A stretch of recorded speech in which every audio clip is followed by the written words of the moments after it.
Good evening. Thanks for joining us. I'm Brittany Schaefer. The communities of Auburn and Leicester, along with police departments statewide, are remembering fallen officer Ronald Tarentino Jr. It was a year ago when the Auburn officer was shot and killed during a traffic stop. Monday, a memorial service took place at the Leicester Police Department. Dozens, including Tarentino's family, gathered to dedicate a new monument at the station. The memorial says dedicated to all who have made the ultimate sacrifice in line of duty, with Ron Tarentino Jr. being the first name engraved. It's been a very emotional day for both of us. We've lost a close friend and a colleague and an outstanding police officer, a great family man, and his loss is devastating to both our agencies. But we're pleased that we were able to come together today in remembrance of Ron and put up this beautiful memorial with his name on it and remember his family and show them that we're still there for them and we will be for the future and for futures to come.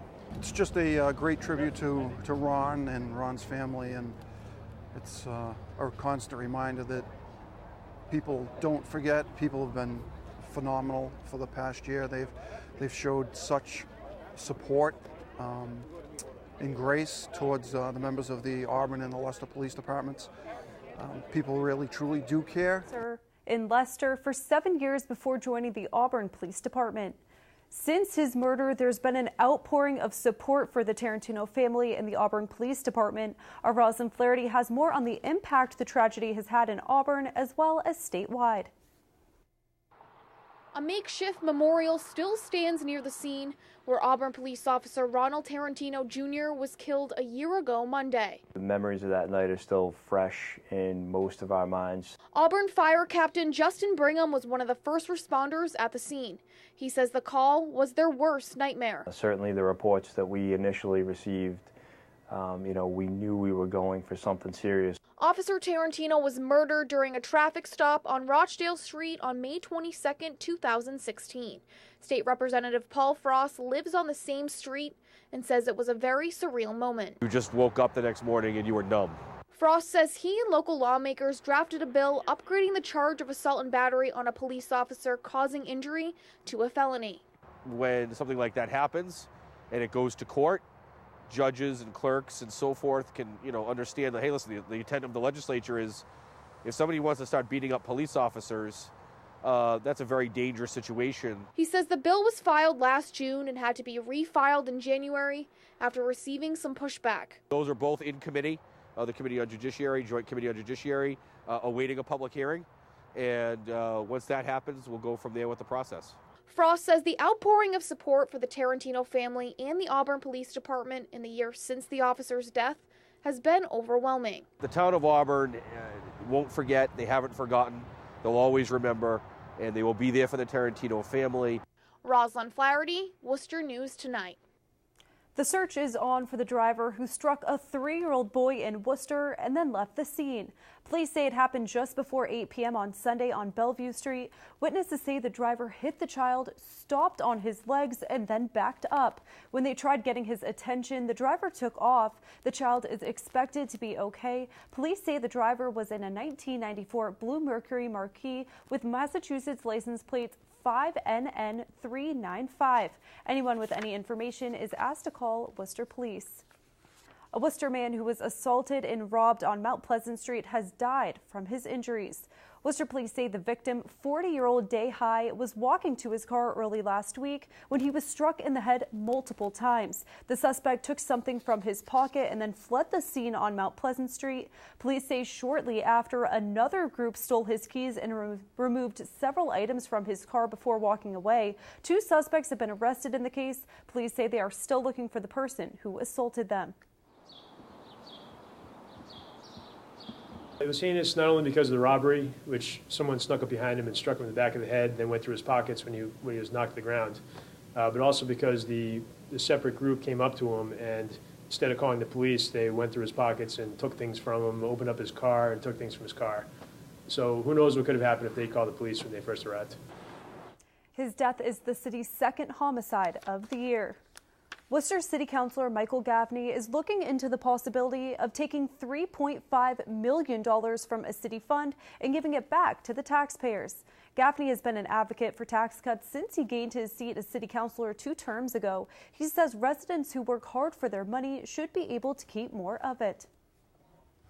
The fact of the matter is we continuously increase taxes. This year it's going to be 2.5 plus new growth, which is 4%.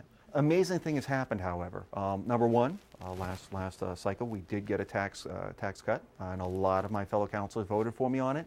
And number two is it's developed the mayor's even suddenly looking to cut taxes, and it's suddenly in vogue. So I only started that ball rolling, and of course it's rolling because of the help of others. Gaffney says he's been vocal at council meetings for tax rate decreases, and to balance the decreases, he says the city needs to spend less. It's a 2-inch beetle that has caused a lot of problems in Worcester County. Since the Asian longhorn beetle was first found in 2008, more than 36,000 trees have been removed. Chris Gloniger shows us the latest eradication efforts. It's the largest infestation of Asian longhorn beetle in North America. Ron DeSantis says the U.S. Department of Agriculture has been surveying and combating the Asian longhorn beetle infestation one tree at a time since 2008. More than 24,000 trees have been infested and more than 36,000 have been chopped down in Worcester County. Essentially kills the tree from the inside out. Here's how it happens. Eggs are laid beneath the bark, which turn into larvae. The larva tunnels through the tree, turning it into Swiss cheese. They emerge from the tree as an adult beetle, and they leave a perfectly round exit hole. Now's the time to survey the trees on your property. There are a couple of things that you can look for. One being the exit holes, the diameter of about a dime, and if you take a pencil and stick it in, it forms a 90-degree angle. It's perpendicular to the tree. Sap is something to look for. There can be canopy dieback at the top of the trees. Take it seriously, because infected trees can topple with little or no warning. Eradication Program Manager Ryan Vasquez says one beetle won't travel very far in its lifetime. And that's what makes this eradication effort possible. Our efforts, their biology combined with our efforts. Those efforts include climbing these large trees and inspecting every inch of trunk, limb, and branch. When an infestation is found, they remove the tree. Removing that infested tree spares not only the neighborhood's trees, the surrounding town, but all of New England and the northeastern hardwood forest. That's our effort. Last weekend in Rhode Island honors the lives of 100 people killed in the 2003 Station Nightclub fire. The Memorial Park sits where the Station Nightclub used to be in West Warwick. The hope is it will be a place where people can reflect and remember the men and women who were lost that night. About a dozen people who passed away were from central Massachusetts. It's beautiful and very thought through type of memorial. Investigators say pyrotechnics used by the band Great White ignited the fire on February 20th, 2003. The park will not only honor the 100 people who lost their lives, but also the survivors and first responders. Last week, the state declared the drought in Massachusetts is over. And with the recent rainfall, Worcester is announcing the drought in the city has also come to an end. In a press release, city manager at Augusta says Worcester's reservoir capacity has shown continued improvement in recent weeks as a result of steady precipitation.